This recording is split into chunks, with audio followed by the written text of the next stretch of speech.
इस्लामकोट भरिसां ॻोठ नवतड़ जो रहवासी नाबीन फ़नकार नौजवान पांचो पाकिस्तानी ॻोठ में बुनियादी सहूलतूं न हुअण जे ख़िलाफ़ दरबदर थींदे दाहां खणी इस्लामकोट प्रेस क्लब पहुतो आहे।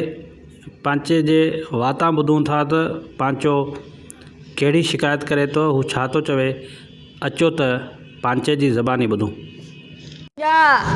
असां तालको सलामकोट जा रहवासी, मुंहिंजो ॻोठु नवतड़ तालको सलामकोट जे लाॻापो असीं ॻाल्हाईंदा रहंदा आहियूं ऐं अञा बि रड़ियूं कयूं था पिया, दाऊं कयूं था पिया, एहतिजाज कयूं था पिया। बेसिकली हुकुमरान ऐं एजुकेशन जे डिपार्टमेंट जे लाॻापो ऐं उन्हनि जे नुमाइंदनि जे कननि ते का बि अञा जून आहे सूरी हाज़रीन। ऐं पंहिंजो पाकिस्तानी अखियुनि सां महिरूम मुंहिंजो ॻोठु नवतड़, मुंहिंजे ॻोठ जा गुलड़ा गुलाब जे गुल जीअं ॿूटड़ा जो मुरझाइजी विया आहिनि, तइलीम जे अज़ीम ज़ेवर खां महिरूम ई आहिनि। जे त आउं वरी बि हथ ॿधी इल्तिजा कयां थो, वरी बि गुज़ारिश कयां थो त असांजे स्कूल में तव्हां विज़िट कयो।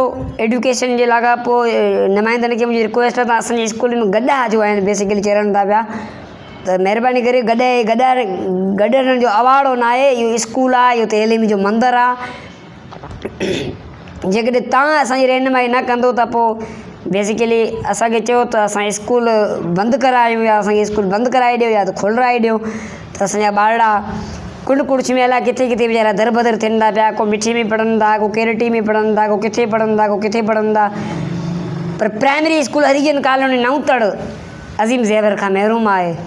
सो वरी आउं रिक्वेस्ट कंदसि, मुंहिंजा दोस्त सभु समूरा एजुकेशन जे लाॻापो DO EDO तव्हांजे कननि ते जेकॾहिं मुंहिंजो आवाज़ु पहुचे थो, जूं का सुरे थी पई, त बराए महिरबानी करे मुंहिंजी स्कूल विज़िट कनि, त हुन स्कूल में गॾा न चढ़नि।